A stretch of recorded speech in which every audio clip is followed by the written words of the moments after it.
उत्तर प्रदेश की स्वास्थ्य व्यवस्था एक बार फिर बड़े सवालों के घेरे में है। करोड़ों के बजट, आधुनिक सुविधाओं के दावे और बेहतर इलाज के सरकारी वादों के बीच जमीनी तस्वीर कुछ और ही कहानी बयां कर रही है। इटावा के जिला अस्पताल से लेकर बलिया के मनियर प्राथमिक स्वास्थ्य केंद्र तक जो तस्वीरें सामने आई हैं, उन्होंने सिस्टम की तैयारियों और जिम्मेदारी दोनों पर गंभीर सवाल खड़े कर दिए हैं।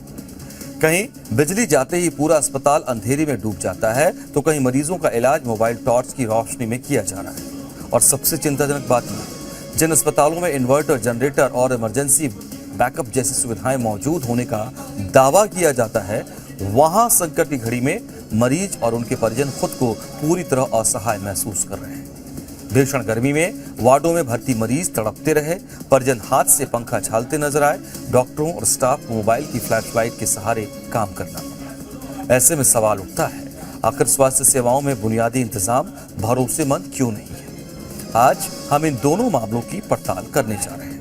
पहले इटावा की बात। इटावा का जिला अस्पताल एक बार फिर सवालों के घेरे में है। करोड़ों रुपए के बजट, बड़े बड़े दावे और स्वास्थ्य व्यवस्थाओं के बावजूद अगर अस्पताल बिजली जाते ही अंधेरे में डूब जाए, तो ये सिर्फ तकनीकी खराबी नहीं बल्कि पूरे सिस्टम की लापरवाही को उजागर करता है। बड़ा सवाल ये कि जब अस्पताल में इन्वर्टर और जनरेटर जैसी बैकअप सुविधाएं मौजूद हैं, तो फिर मरीजों और तीमारदारों को मोबाइल टॉर्च के सहारे रास्ता क्यों ढूंढना पड़ा?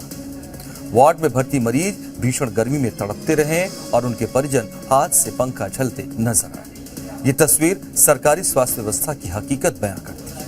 जिला अस्पताल किसी आम इमारत का नाम तो नहीं होता, यहाँ जिंदगी बचाने की जिम्मेदारी होती है। लेकिन इटावा में हालात ऐसे दिखे जैसे व्यवस्था पूरी तरह भगवान भरोसे ही चल रही है। जिन मरीजों को इलाज और राहत मिलनी चाहिए, वो अंधेरे, गर्मी और अव्यवस्था से जूझते दिखाई दी। सवाल सिर्फ बिजली जाने का नहीं, सवाल है आपात स्थिति से निपटने के लिए बनाई गई व्यवस्थाएं आखिर मौके पर काम क्यों नहीं करती?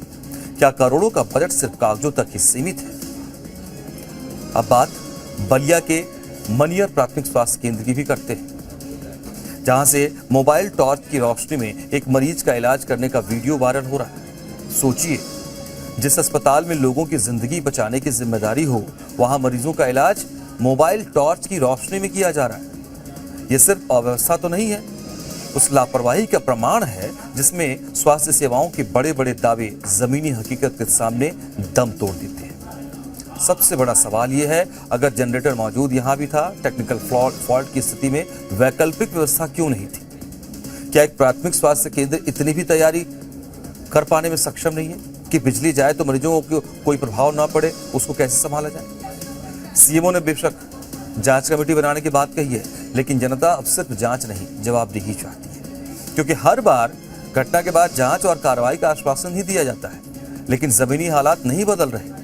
स्वास्थ्य व्यवस्था में अगर बुनियादी सुविधाएं, बिजली, बैकअप और आपातकालीन इंतजाम ही भरोसेमंद नहीं, तो फिर आम आदमी सरकारी अस्पतालों पर कैसे भरोसा करे? ये मामला सिर्फ एक वायरल वीडियो नहीं, बल्कि उस व्यवस्था पर बड़ा सवाल है जो कागजों में मजबूत और जमीन पर कमजोर नजर आती है। मनियर में जो घटना हुई, उसकी जानकारी हमको सुबह में पता चली है। जो मनियर के हमारे प्रभारी चिकित्सक हैं, उनसे हमने फोन पर वार्ता की। उन्होंने बताया कि जनरेटर में तेल वगैरह था, टेक्निकल फॉल्ट से जनरेटर स्टार्ट नहीं हो पा रही थी, उसी टाइम लाइन कटी थी।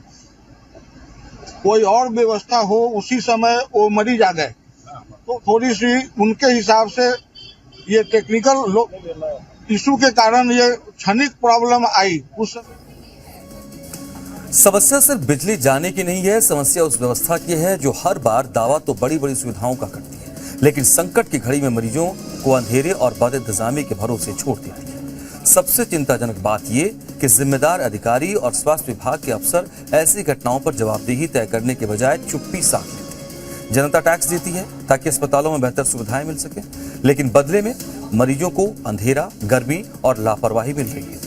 सरकार स्वास्थ्य सेवाओं को बेहतर बनाने के बड़े दावे करती है, लेकिन जमीनी तस्वीर उन दावों की पोल खोल रही है। तो अब जरूरत सिर्फ जांच या बयानबाजी की नहीं, बल्कि जिम्मेदार अधिकारियों पर कार्रवाई की भी है, अस्पताल की व्यवस्थाओं को तुरंत दुरुस्त करने की भी है, ताकि मरीजों को इलाज के नाम पर तकलीफ न झेलनी पड़े।